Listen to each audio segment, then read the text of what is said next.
Bom, gente, então, esses aqui são alguns produtos, alguns usos industriais, né, para diferentes tipos de fermentações. A gente viu isso anteriormente, né? E aí, só recapitulando aqui, ó, retomando, deixa eu só voltar, que eu apertei aqui sem querer, pronto.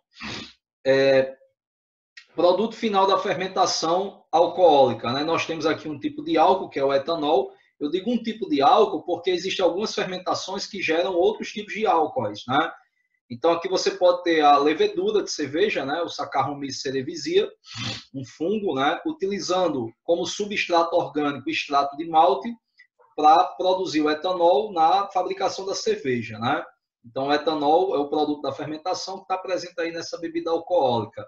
A própria Saccharomyces, né, pode também fermentar uva ou sucos de outras frutas, né, para a produção de vinhos, resíduos agrícolas para gerar combustível, né, etanol como combustível. Então, veja que o etanol está presente aqui em vários produtos de uso comercial, né, ou industrial. As acetobactérias são utilizadas, né, para oxidação do etanol para a produção dos vinagres, né? O lactobacillus, esse gênero, que é muito comum, streptococcus, pediococcus, né, são exemplos que utilizam vários substratos, né, principalmente o leite, aqui no caso, para produzir ácido lático. A fermentação do repolho, né, gera um alimento chamado chucrute. O próprio lactobacilo pode utilizar grãos de centeio, cevada também, para fermentar e originar ácido lático, para gerar o pão de centeio, né? Então, tem muitos produtos aqui que a gente usa, né, que são oriundos de processos fermentativos, né? Aquele que eu falei para vocês, a historinha lá do primeiro presidente de Israel, né, o Chaim Weizmann, esse cara aí, ele descobriu, né, que essa bactéria aqui, a Clostridium acetobutílicum, ela consegue fermentar o melaço para obtenção de acetona e butanol. Aí aqui a gente tem usos farmacêutico e industrial. O industrial foi, na verdade, na indústria bélica, né, na fabricação de explosivos. Tem um fungo, o próprio bolor, gente, aquele bolor preto do pão, ele pertence a espécie Aspergillus niger, né? E aí ele pode também fermentar melaço para obter ácido cítrico, né, como um dos produtos. Então você vê que tem muita coisa, né, que pode ser oriunda de fermentação, que é utilizada aí comercialmente, industrialmente, né? Até na fermentação de açúcares, né, sorbitol, para obter sorbose e geração de vitamina C, na produção do ácido ascórbico, né, aquelas drágeas, né, de vitamina C que são comercializadas, né? Então, são muitos exemplos aí que a gente pode obter. A fermentação ela é maravilhosa, né, para o ambiente industrial. Ok? Gente, então vamos começar a falar aqui do efeito Pasteur, para explicar direitinho o que é isso, né? E vocês entenderem a relação entre o processo e a disponibilidade de oxigênio. Ok? Para entendermos direitinho o efeito Pasteur, eu vou meio que demonstrar como se fosse um experimento aqui, para entendermos direitinho. Deixa eu só começar a rabiscar, né? Vamos lá. Vamos supor que eu vou pegar aqui dois recipientes. Vai ser difícil desenhar os recipientes iguais, né? Por causa da coordenação motora aqui no zoom, né? Mas eu vou tentar. Então, eu vou colocar aqui, ó, um tubo de ensaio, certo? Um tubo de ensaio. E aqui outro tubo de ensaio. Vamos supor que eles são iguais, certo? Não são visualmente, mas vamos supor que eles são iguais. Nesse primeiro tubo de ensaio aqui, eu vou colocar uma quantidade de açúcar. Nesse segundo tubo aqui também, a mesma quantidade de açúcar. Eu também vou colocar leveduras. Certo? Então, vou colocar aqui as leveduras, os fungos, também na mesma quantidade, certo? Então, aqui nós temos as leveduras sendo colocadas aqui em um meio contendo água e sacarose. Eu estou tentando replicar, gente, o experimento que Pasteur fez, só que ele não fez com tubo de ensaio, ele fez com outros tipos de balões, né? Balão volumétrico, aí ele contorceu o tubo, tal. Ele fez um próprio frasco, né, para esse experimento.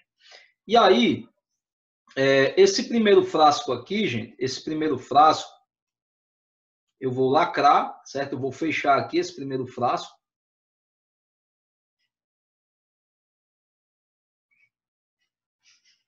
Ó, vamos lá, vamos fechar esse primeiro frasco aqui, impedindo a entrada de oxigênio, né? Impedindo a entrada de ar. E esse aqui permanecerá aberto. Tudo bem? Esse aqui permanecerá aberto. Normal. Então, aqui você tem oxigênio adentrando o tubo. Esse frasco eu vou chamar de B. E no frasco A, né, não tem oxigênio entrando. Tudo bem? A priori, gente, isso aí está claro. Só falta eu colocar aqui o que tem, né? Só falta eu colocar aqui o que tem, né? Água. Então, água. Água. Que mais? Sacarose. Água, sacarose.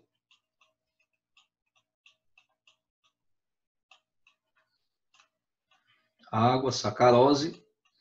E leveduras.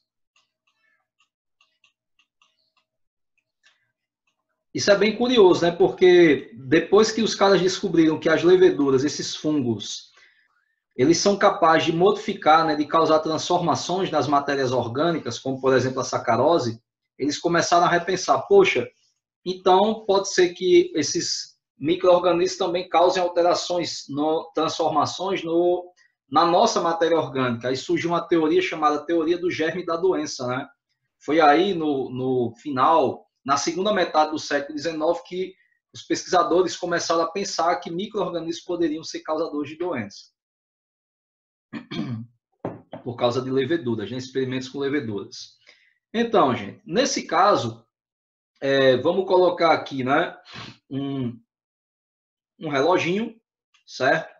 Então, aqui a gente vai ter, digamos, né, um tempo decorrido. Vamos ter aqui um tempo decorrido.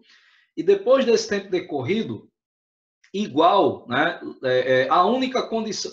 Praticamente, né, as condições aqui são as mesmas. Mesma quantidade de leveduras em cada frasco, mesma quantidade de sacarose, mesma quantidade de água, porém, qual é o fator diferencial aí? Qual é o fator diferencial? É o gás oxigênio, né, gente? Então, observem. Eu vou fazer uma pergunta. Ao final do experimento,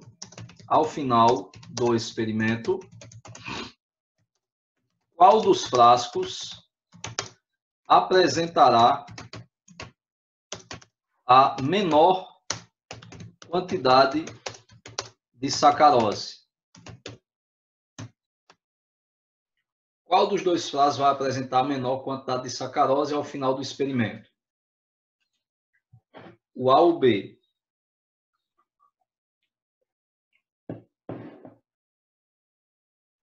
Vamos lá.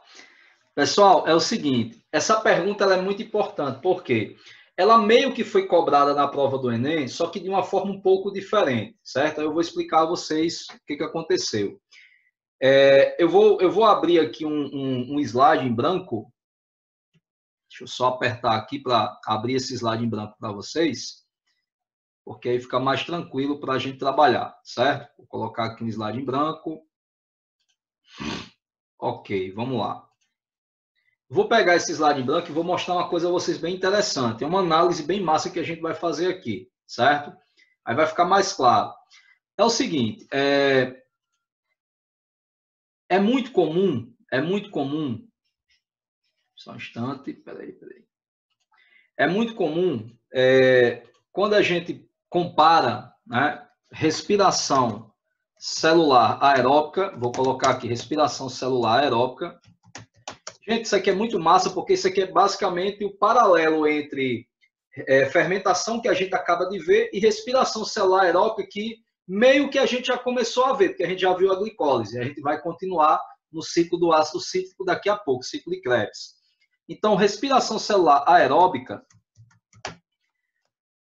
qual é o rendimento energético, né?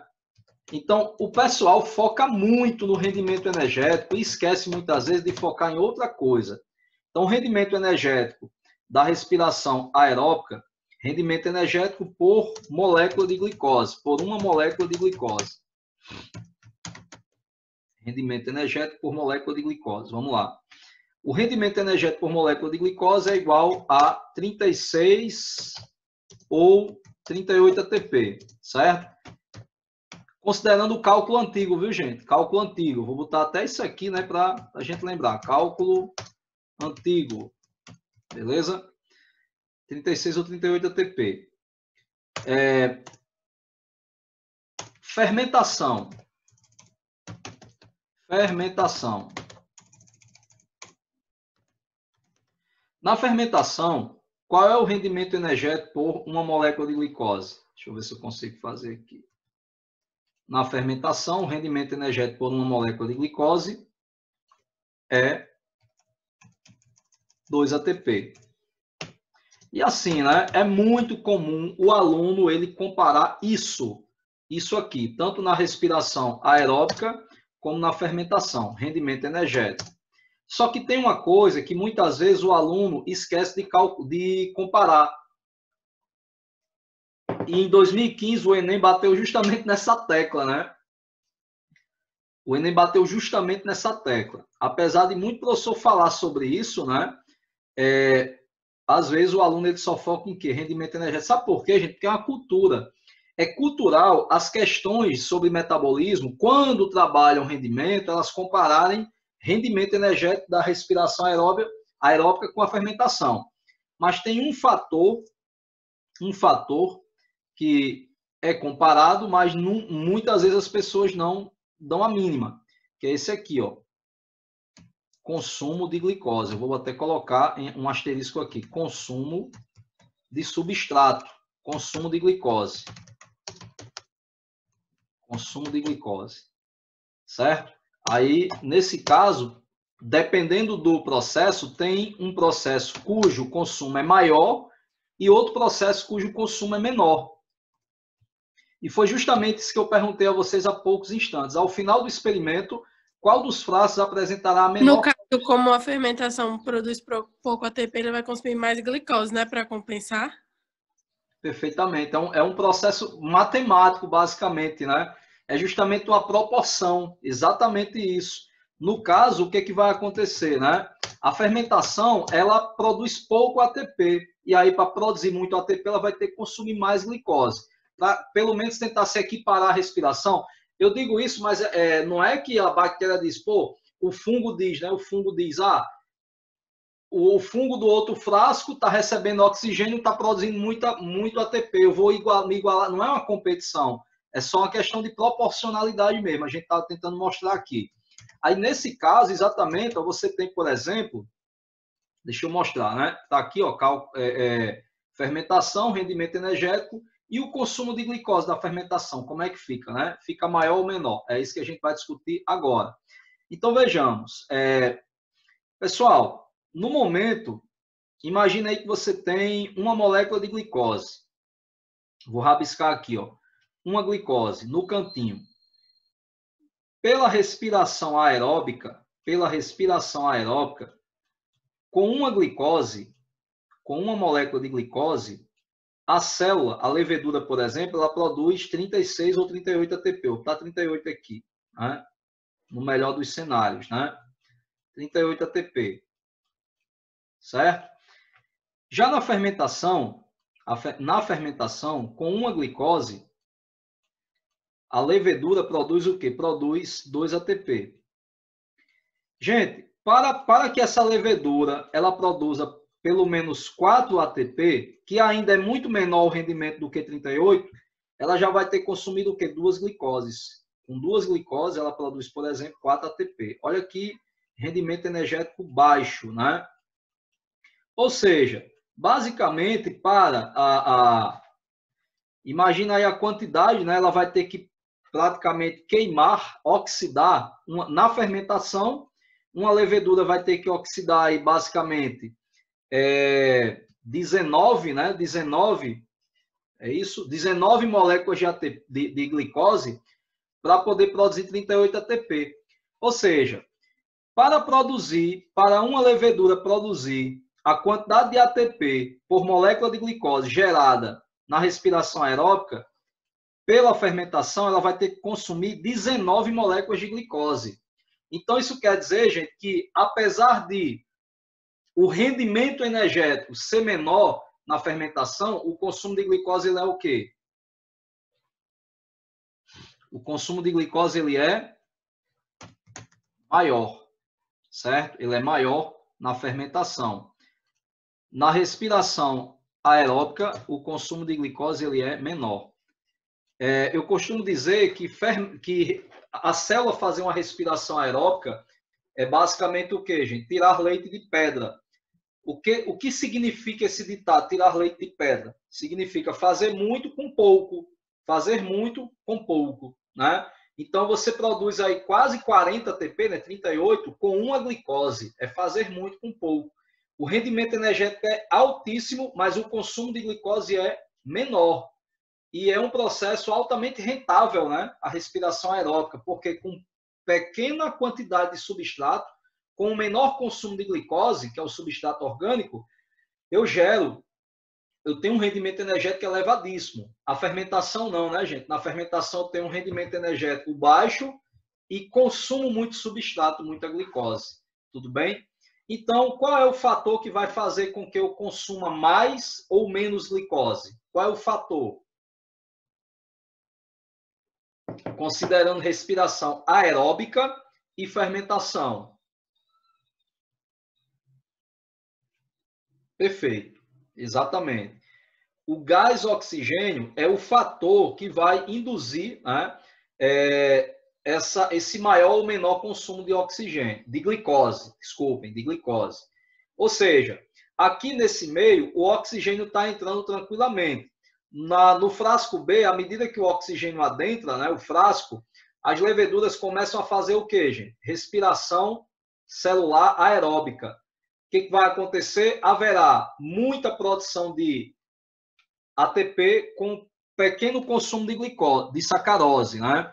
Então, você imagina, por exemplo, eu vou traçar aqui uma linha amarela. Essa linha amarela vai representar a quantidade de glicose que sobrou ao final do experimento. Ao final do experimento, sobrou isso aqui de sacarose, ó, esse tantinho aqui, ó, essa linha amarela, beleza? Na fermentação, né, que ocorreu sem a participação do O2, não entrou oxigênio, obviamente as leveduras começaram a fazer o quê? Fermentar, né? Elas fermentaram para produzir ATP, para se manterem vivas precisam de ATP, e aí a quantidade de sacarose que ficou aqui no final, no fundo do frasco, ó, foi essa aqui. Então, a gente teve aqui ó, uma quantidade de sacarose muito reduzida dentro do frasco. Beleza?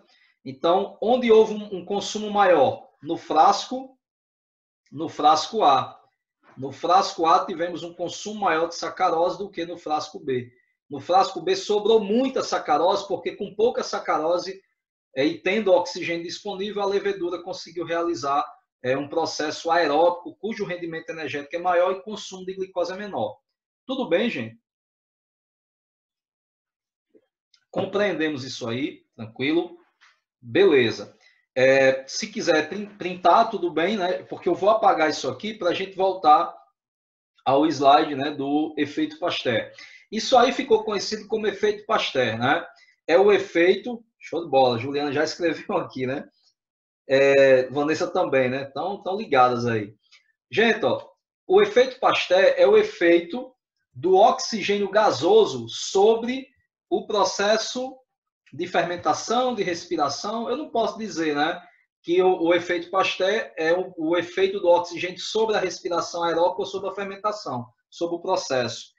Mas eu posso dizer que tem uma coisa que é comum entre esses dois processos. O que é comum, gente, entre a respiração aeróbica e a fermentação? Vocês já sabem, né, dessa resposta. O que é comum entre a fermentação e a respiração? aeróbica. O que é comum? É uma via, uma das etapas, a primeira, a glicólise. E em que consiste a glicólise? Quebra da glicose, beleza? É a quebra da glicose. Então, nesse caso, o oxigênio ele vai ter um efeito inibidor da glicólise. Às vezes, uma redundância, gente, repetir o termo, repetir o significado, falar do termo e ainda repetir seu significado, ser redundante, às vezes é importante para enfatizar algo. Porque a gente fala que a redundância não é legal, né, num texto, mas é uma forma de ênfase também, digamos assim. Eu vou mostrar, né? Eu vou apagar isso aqui agora.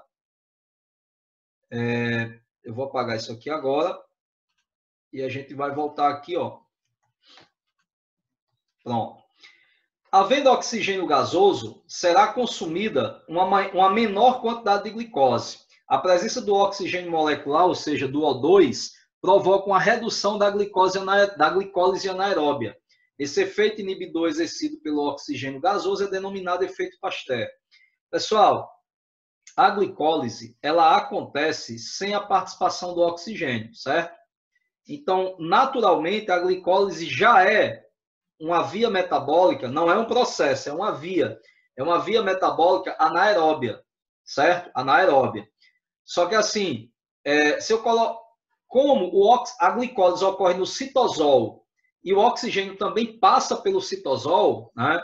Pode ser que esse oxigênio em maior concentração no citosol e depois dentro da mitocôndria, se tem muito oxigênio na mitocôndria, é como se a célula pensasse, né? Poxa, tem muito oxigênio lá na mitocôndria, está entrando muito oxigênio em minha estrutura, a célula pensando, né? Então, eu não vou quebrar muita glicose, porque eu sei que tem oxigênio lá na mitocôndria, e quanto mais oxigênio eu tenho, menos glicose eu consumo. Então, não vou quebrar muita glicose. Ou seja, gente, o oxigênio gasoso, o O2, ele apresenta um efeito inibidor da glicólise.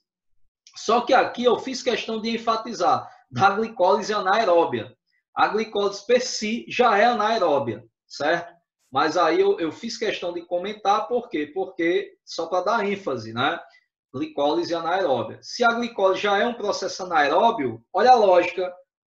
Processo não, a via. Se a glicólise já é uma via metabólica anaeróbia, né? O que acontece?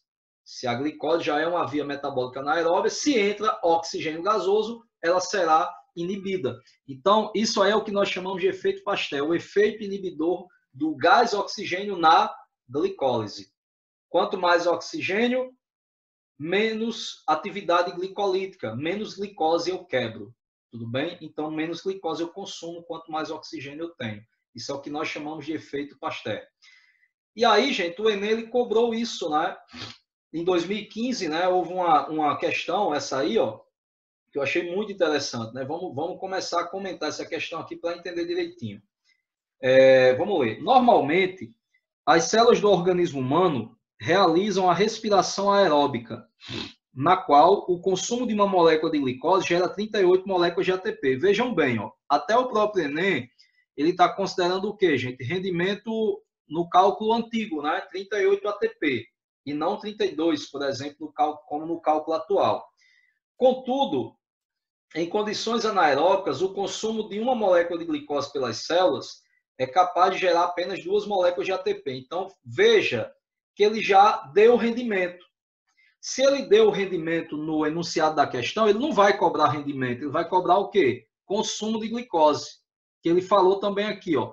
Contudo, em condições anaeróbicas, o consumo de uma molécula de glicose pelas células é capaz de gerar apenas 2 moléculas de ATP. Já está dizendo que na respiração aeróbica eu tenho 38 ATP e na fermentação eu tenho 2 moléculas de ATP somente.